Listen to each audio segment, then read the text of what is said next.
The old house groaned. Wind howled outside. 10-year-old Billy shivered under his covers. His room felt cold tonight, especially near the bed. A cold spot right by his feet. He pulled the blanket tighter. He tried to ignore it, tried to think warm thoughts, but the darkness felt heavy, like something was watching him, something under the bed. Billy's heart pounded in his chest. Each tick of the clock seemed to echo louder, matching the rhythm of his racing pulse. He squeezed his eyes shut, hoping that, when he opened them, the cold spot would be gone. But it remained, a chilling presence that seemed to seep into his very bones. He could almost hear whispers, faint and indistinct, as if carried by the wind. The room seemed to close in on him, the walls pressing closer. He dared not move, fearing that any motion might provoke whatever lurked beneath.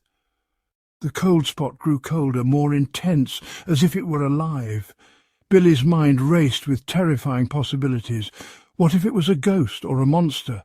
He had heard stories, but never believed them.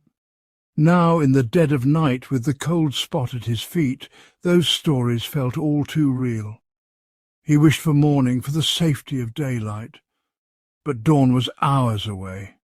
He took a deep breath, trying to calm himself. He had to be brave. He had to face whatever was under the bed.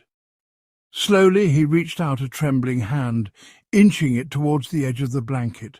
The cold spot seemed to pulse, as if sensing his movement.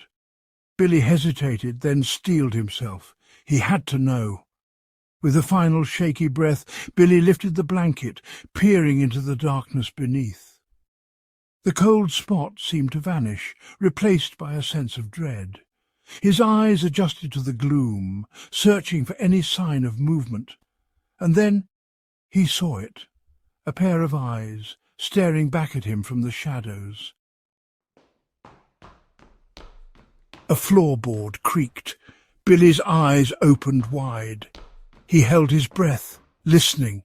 Silence. Maybe it was just the old house settling. He closed his eyes again. Then another creak, closer this time, right under the bed. Billy's heart pounded in his chest. He squeezed his eyes shut, but the fear wouldn't go away. The mattress dipped. Something was moving down there. Billy's eyes flew open. A shadow flickered under the bed. He blinked, but it was gone. A whisper, soft and raspy, seemed to come from right below his ear. "Billy!" It called his name. He was sure of it. His mind raced, trying to find a rational explanation. Was he just imagining things? He had to know. He threw the covers back and looked over the edge of the bed. Two eyes, glowing green in the dark, stared back at him. A low growl rumbled from the creature. The creature reached out a long, scaly hand and held up Billy's teddy bear. "You dropped this," it rasped. Billy stared in disbelief. The monster seemed kind, even a little shy. Maybe things under the bed weren't so scary after all.